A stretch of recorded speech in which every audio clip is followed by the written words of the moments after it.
Dereta, dereta, dereta. Stop, stop, stop. Okay, okay. Hop, hop, hop, hop, hop, hop. No move. Asparagus. Hey guys, what's up? It's Stephanie. I have another video for you guys this week. I'm interviewing another one of my classmates who was very gracious enough to allow me to interview her in regards to her journey to PA school. So as you can see, as myself, she is a physician assistant student who attends UTRGV in Texas. So I'm just going to ask her a few questions about how she got to PA school. Okay, so first off, why did you choose to become a physician assistant? So my family is involved in healthcare. A lot of my aunts and my mom, they're nurses. So I always knew that I wanted to be involved in healthcare. I just really wasn't sure what I wanted to do. But in undergrad, I went to UT Austin. So I did a program where we went and we shadowed some doctors in another country. And that kind of got me exposed to direct patient care. And that's when I saw that this is what I wanted to do. So you did some, you would say some overseas experience? That's awesome. Where did you go to? We went to Nicaragua. Nicaragua. Okay. I'll probably make another video asking you a little bit more information about that. That's awesome. And what is your basically your patient care background? So I didn't have too much direct patient care background. My background is more just healthcare experience in general. So I come from a laboratory background. I was a medical laboratory scientist is what my title was called, because I have 2 bachelor's degrees. So my first one is in biology, the second one is in lab. So that was my healthcare experience. So you worked as a laboratory physician, mostly in hospitals, I'm assuming? Yeah, I was in a local hospital here in the Valley. Okay, so you were just in charge, I'm assuming, of looking at anything that they sent you lab-wise? So our patients were in the hospital, so they were all admitted, so they would draw labs. So we would run the CBC, their chemistries, we would receive their urine samples, run urinalysis, urine cultures, sputum cultures, we would do AFBs, AFB cultures of their sputum. I was also in blood bank, which was really exciting. So we got to issue out the units for transfusion. Yeah, so I was a general, so I did all the departments in the lab.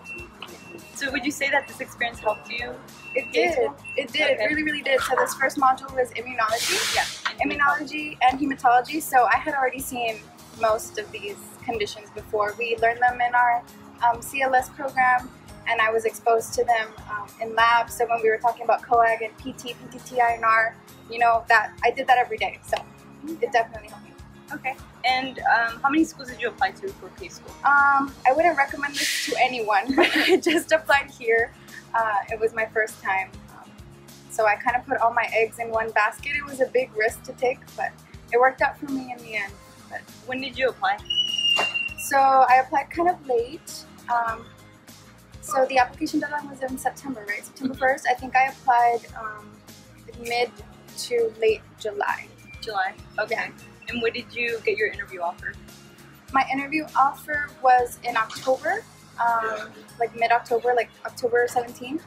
And when were you accepted? Right before Thanksgiving. Okay. So it was pretty cool. The acceptance and interview was pretty cool. Mm-hmm. Okay.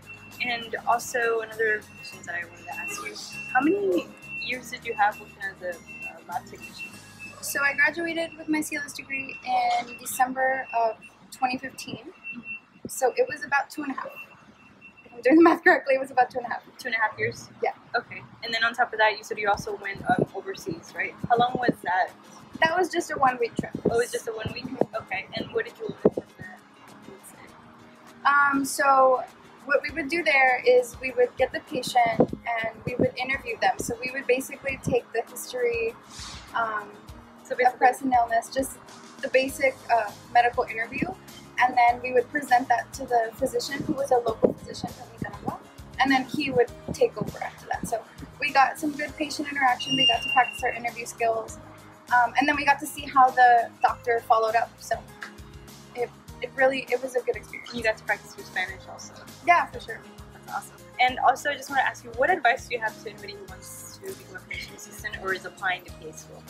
I would say, because this is an advice that I should have heard a few years back, don't be afraid and don't let your fear keep you from going after what you want to do, because nothing like the fear of being rejected is gonna stop you. You might not get rejected. Like I could have applied the year before, but I was just scared. Like my application was ready, but I just thought, no, I'm not good enough. I'm not smart enough. You know, I don't have enough hours, or I don't have any direct patient care experience. So I stopped myself from applying because, you know, I was just scared of rejection. So don't be afraid, go for it. And if you do happen to get a rejection, you know, just try again. Make your application better and try again. Yeah, that's what happened to me. I applied the second time, I didn't get in until the second time. But you're here now, yeah, and that's what matters. Well, thank you so much for allowing me to interview. I just, like I say, I like to interview different students because I feel like I'm always talking about my experience, and as you can see, you know, you have students with different patient care experience as for herself as being a lab technician.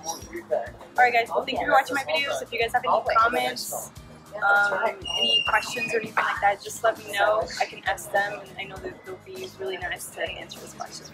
Alright, thanks guys.